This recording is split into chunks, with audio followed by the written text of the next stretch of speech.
Do you think we live in a post-racial world? Because you have black actors, directors, screenwriters.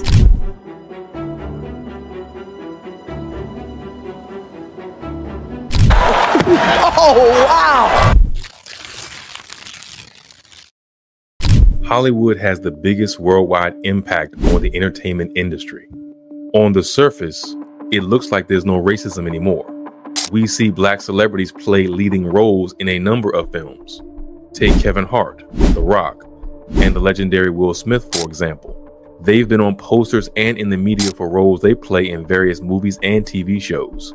But, as I just said, this is all at the surface level of Hollywood. There lies a dark truth in the background that we often don't see. It's nothing new. Hollywood was one of the first in the entertainment industry to put blackface on the screen. While we think black culture has made a lot of progress in promoting equality in the industry, there's still a lot of racism that goes on behind the scenes. We just don't see it. Right at the beginning of 2024, the entire world was shaken when one man known as Cat Williams decided to appear on a podcast and expose black celebrities and Hollywood for what they are. This speech caused an uproar within the black entertainment community, but it wasn't the first time that a black man or woman talked about racism in Hollywood. The truth is, even though it may sound harsh, we've become blinded by what we see on television. You watch the latest film that puts a black star in a leading role, and you immediately think that we've done it. Our culture has been able to penetrate the entertainment industry, and we've come to a level of equality. Yet, when you dig a little deeper, you'll notice that white supremacy has never really gone away. It's been here all along, even though we've seen improvements in the casting of black people. In this video, I want to take you through time and look at how things have progressed. We'll start by looking at how Hollywood has been racist for many years and how black people slowly began to enter the entertainment industry. You'll learn about things that are going on in the background, things that you don't see when you decide to watch the latest movies that show black people in a leading role. In 1830, a man named Thomas Dartmouth Rice created what we know today as blackface. It all started with a character he created known as Jim Crow. He used this figure on stage and it quickly became a form of entertainment. This is the most famous record of blackface, but it actually started even before the creation of Jim Crow.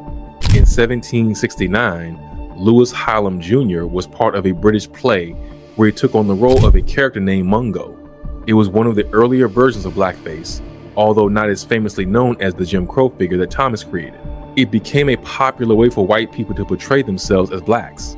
They would go far beyond simply putting on a black face, as there were even cases where these whites would change their behavior to showcase what they considered blacks to be like. Blackface became something that humiliated black culture. Even so, white people continued to use it. Its introduction into the world of Hollywood really started in 1927. This was when Al Jolson was a white actor who played blackface portraying a black character in a film called The Jazz Singer.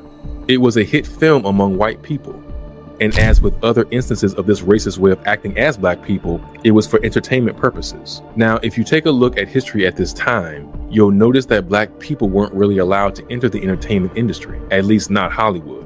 White supremacy rules Hollywood and most of the industry. Slavery had come to an end by this time, but racism was still something that black people had to deal with on a daily basis. Black people had to fight hard to be allowed to also star in films in the early 1900s. It's true that Sam Lucas was able to land a leading role in a film a few years before The Jazz Singer. In 1914, he acted in Uncle Tom's Cabin. It marked the very first lead role that a black man was able to achieve in the entertainment industry. However, chances are, you haven't really heard of the film before. Black people enjoyed the film, but white racism kept the movie from going mainstream. Now, you also have to remember that as the first black person who became a lead in a film, it meant that behind the scenes, it was all white. There were white directors and producers, as well as white people who remained part of the cast. We can go even further back. Sambo was a comedy television series created by Sigmund Lubin. It used a completely black cast. This was first released in 1909, and before Sambo, black roles were played by white actors in films. But even when black people came to the screen, racism continued to be a problem for them. You see, the title Sambo was chosen by Sigmund Lubin, a white director. It was considered a derogatory term at the time that actually came from the Spanish language. It referred specifically to black people. When all of this happened, it didn't really form part of what we know as Hollywood. Instead, it created a new genre of films called African American cinema. Between 1915 and the 1950s, there were several race films that came out. However, even though this remained a concern for Black people of the time, there were a couple of Black individuals who became pioneers in the film industry. In 1919, Oscar Micheaux had his very first film. He continued to make films until 1948. At this time, Oscar had a total of 45 films behind his name. Budgets and his imagination to direct and produce more than 40 motion pictures. Another Black person who became a pioneer in the film industry when Black people started to get noticed for their acting and directing skills was Maria P. Williams. She didn't appear in front of the screen, but rather served as a film producer who focused on a screenplay she previously did. The screenplay was called Flames of Wrath, and the film came out in 1923. However, Black people didn't enter Hollywood yet at this time. They still had a long way to go, and when Hollywood produced mainstream films with Black roles, white actors would still fill them. Things started to change by the 1950s. This was when Sidney Poitier was able to become the first Black actor to receive an Oscar for his roles. The Oscar was awarded to Sidney for the role he played in Lilies of the Field. The movie came out in 1963. He was also part of several other films that helped Sidney become the first Black man to be considered a movie star. Some of his work included portraying roles in The Defiant Ones, In the Heat of the Night, and Guess Who's Coming to Dinner. Many of the works that Sidney did at the time included views of how white people tended to deal with Black people during those times. For example, in Guess Who's Coming to Dinner, he was engaged to a white female actress. Spencer Tracy and Katharine Hepburn portrayed the role of her parents, who felt unsettled with the fact that their daughter was engaged to a Black man. This was the reality of life for Black people. They were often frowned upon when they wanted to mix with white people. Sidney had some directing gigs in the 1970s, but by the 1990s, he decided to make a comeback to the front of the camera. He then acted in Separate but Equal, as well as in the Mandela and de Klerk film, which was released in 1977. While Sidney was making waves as the first official movie star of African American descent, other things were happening in Hollywood. Between 1971 and 1979, there came a period where blaxploitation films were commonly found. These films were created with a Black cast. They were also created in such a way that they would appeal to a Black audience. However, it's quite ironic when you take a closer look at who the directors and producers were behind these films. They were not Black people themselves, but rather white.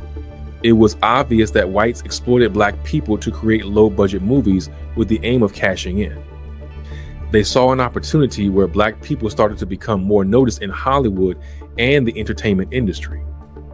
1 year after this trend started, the NAACP Hollywood president, Junius Griffin, already spoke out about this problem. He mentioned that the main issue with these films was the fact that they were not being produced by Black people. They were used to help white people profit, even though the goal was to tell the stories of African Americans. Unfortunately, the Black actors that these directors got to play in their films were desperate for the money and the opportunity to appear on screen. They would share their stories with the directors, who then used this to produce more of these low-budget films. Many experts believe that this could be an important point in time that also fueled the racism we still continue to see in Hollywood today. Yes, blackface was used in several films when a white actor had to portray the role of a Black character. Racism has been part of Hollywood since the early days, as when this entertainment giant started, white supremacy was the focus. However, after the blaxploitation period, which was between 1971 and 1979, racism began to take a turn in Hollywood. It's not that Hollywood became less racist, but rather more capable of hiding it behind the surface. While there were some Black people who were able to make it into Hollywood, many aspiring young ones didn't have the same luck. This led to the LA Rebellion movement. It was a system created where Black filmmakers would study at the UCLA Film School. This happened between the 1960s and the 1980s. During this time, these Black students were able to graduate from film school, and it led to the creation of the Black Art House. This created an alternative to what was considered Hollywood cinema. This was a good move for Black people who wanted to make film. The move was met with a lot of controversy and difficulty. The UCLA campus suffered a shootout in 1969. In 1965, there was the Watts riots. As a result, Most of these black people had to create their films in solidarity, and this also meant very little awareness of the work they did. When the films finally came out, they weren't seen by many people. It was only in 1991 when a black female director's work was distributed throughout the United States. This work was done by Julie Dash, and the film was called Daughters of the Dust. It was a full-length feature film. Something to keep in mind here is that the rebellion movement specifically focused on creating an anti-Hollywood entertainment industry. This created a threat to Hollywood and even white supremacy, which was leading the industry at the time. So it makes sense that the black filmmakers were faced with so many challenges. While there aren't many publicly available notes on this, it's likely that Hollywood's white leaders had a role to play in some of the events that made it harder for black filmmakers who were part of the LA rebellion movement to be recognized. Another man we should talk about is Eddie Murphy. He's known as a very funny black man and has done a lot of work in the entertainment industry. We also know that he became part of Hollywood, but before this, he actually starred in other films that weren't really part of the specific sector of the entertainment industry. In 1982, he created a comedy film called 48 Hours. The New York Times reviewed it and said it was positively witty. Together with Dan Aykroyd, Eddie created another film 1 year later called Trading Places.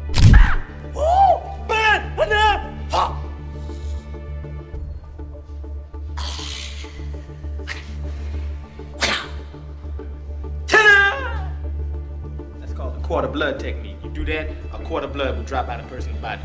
He also got a part on the cast of Saturday Night Live, but decided to leave in 1984 when he wanted to start working on his solo acting career. Hollywood Shuffle was a major milestone after this, which was directed by Robert Townsend. It was a satirical film that focused on how Hollywood was treating African Americans at the time. The film made waves, and even though it showed Hollywood in a negative way, might be one of Eddie's roles that got him noticed by the industry leaders. Some of the most popular films that Eddie Murphy was able to land a role in included Beverly Hills Cop, Coming to America, Norbit, The Nutty Professor, and even Shrek.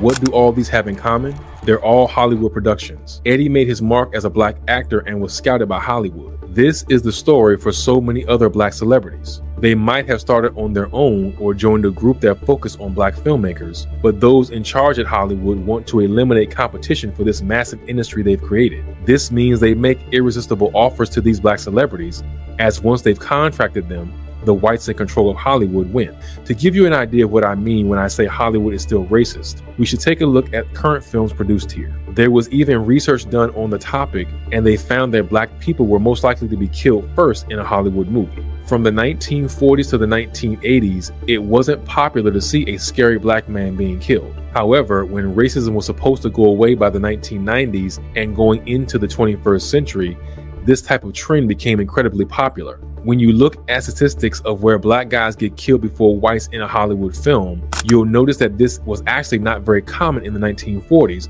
until about the 1960s. Here, the frequency of this started to increase, and today it's remaining stable, but still much higher compared to a few decades ago. What this essentially tells you is that racism has been staying strong in Hollywood over all of these years, but by taking a look at current research, it seems like Hollywood is actually beginning to become even more racist following the 21st century. We should also consider how Hollywood portrays Africa. Whenever you watch a film where they go over to Africa, it's usually shown as a dangerous place. In many films, we've seen Africa portrayed as a land that's not touched by civilization. A majority of black people nowadays have ancestors who were brought to the United States from Africa.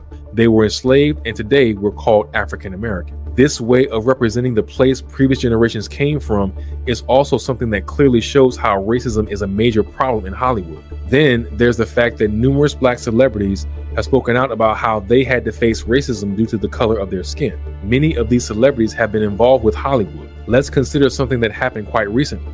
Kevin Hart was called an industry puppet. He was quick to deny this and made comments on it. However, what Cat Williams, a black actor who talked on a podcast that made waves around the world, said might hold truth. He talked about the fact that no black man has risen to fame in Hollywood as quickly as Kevin Hart. The thing is, we see black celebrities on the red carpet or when they make an appearance in a film. We don't see what goes on behind the scenes, and this is where the racism persists. Just because a black man gets to play the lead role in a film like Black Panther doesn't mean Hollywood is on equal grounds with people of all races. There have been several instances where we were warned about the fact that white supremacy rules all of Hollywood. When you're a black actor or actress entering Hollywood, You're not the one in charge of your career. You're assigned an agent, and you have to follow everything that directors and producers say. Even though there are black people on the production team, do a little digging, and you'll often notice that they have to run everything by white people first. It means we don't have freedom in Hollywood as people with dark skin. There are so many other examples that I can share. The truth is, we just need to open our eyes and listen to our brothers and sisters when they talk. They'll always be met by controversy and negative comments. But would they really take on such big risks to talk when it's all nonsense? When a black man or woman opens up about the discrimination and racism in the film industry, you have to acknowledge what we already know. Hollywood was created by white men in a time when they thought of themselves as a superior race compared to blacks. Over the years, we've seen black people appear as leaders in Hollywood on the surface. The reality is, that's only what they want us to see. Behind all of this, the racism still remains strong. White people continue to think of themselves as being superior. There's proof of this if you take a look at things like the Oscars and other award ceremonies that Hollywood hosts. Yes, it's true that black celebrities have been able to win awards and they've received nominations. However, do a quick search to see how many awards go to black people. Compare this to the number of awards that are handed out to white celebrities at these events. You'll be shocked to learn just how much of a difference there is in this ratio. One could argue that there might be a larger number of white people who are considered stars in Hollywood, but then this raises the question of why not enough black people have been given the opportunity to join the ranks. And why is there not an equal number when you take a look at different races that are involved in this major entertainment market? We look at movies such as Rebel Ridge, The Deliverance, The Color Purple, and Shirley. We see black people cast as the main roles in many modern day films. However, while it might seem like racism no longer has a place in Hollywood, it's important to consider what's going on behind the scenes. Several decades ago, Hollywood introduced the world to blackface, which is something that really set a mark for the racism that was to follow in this industry. This was just the start, and black people often had to endure hardship when they were finally allowed to become part of the cast on television shows and films. Today, it seems like life has become easier, but with many black celebrities speaking up, it's clear that the entire Hollywood entertainment industry is controlled through white supremacy. Is this news to you, or have you been keeping up and doing some digging yourself? Let me know your thoughts in the comments. If you're not subscribed, be sure to hit the subscribe button. That way you'll receive updates on any new videos I post. Leave a thumbs up for the video if you like the content.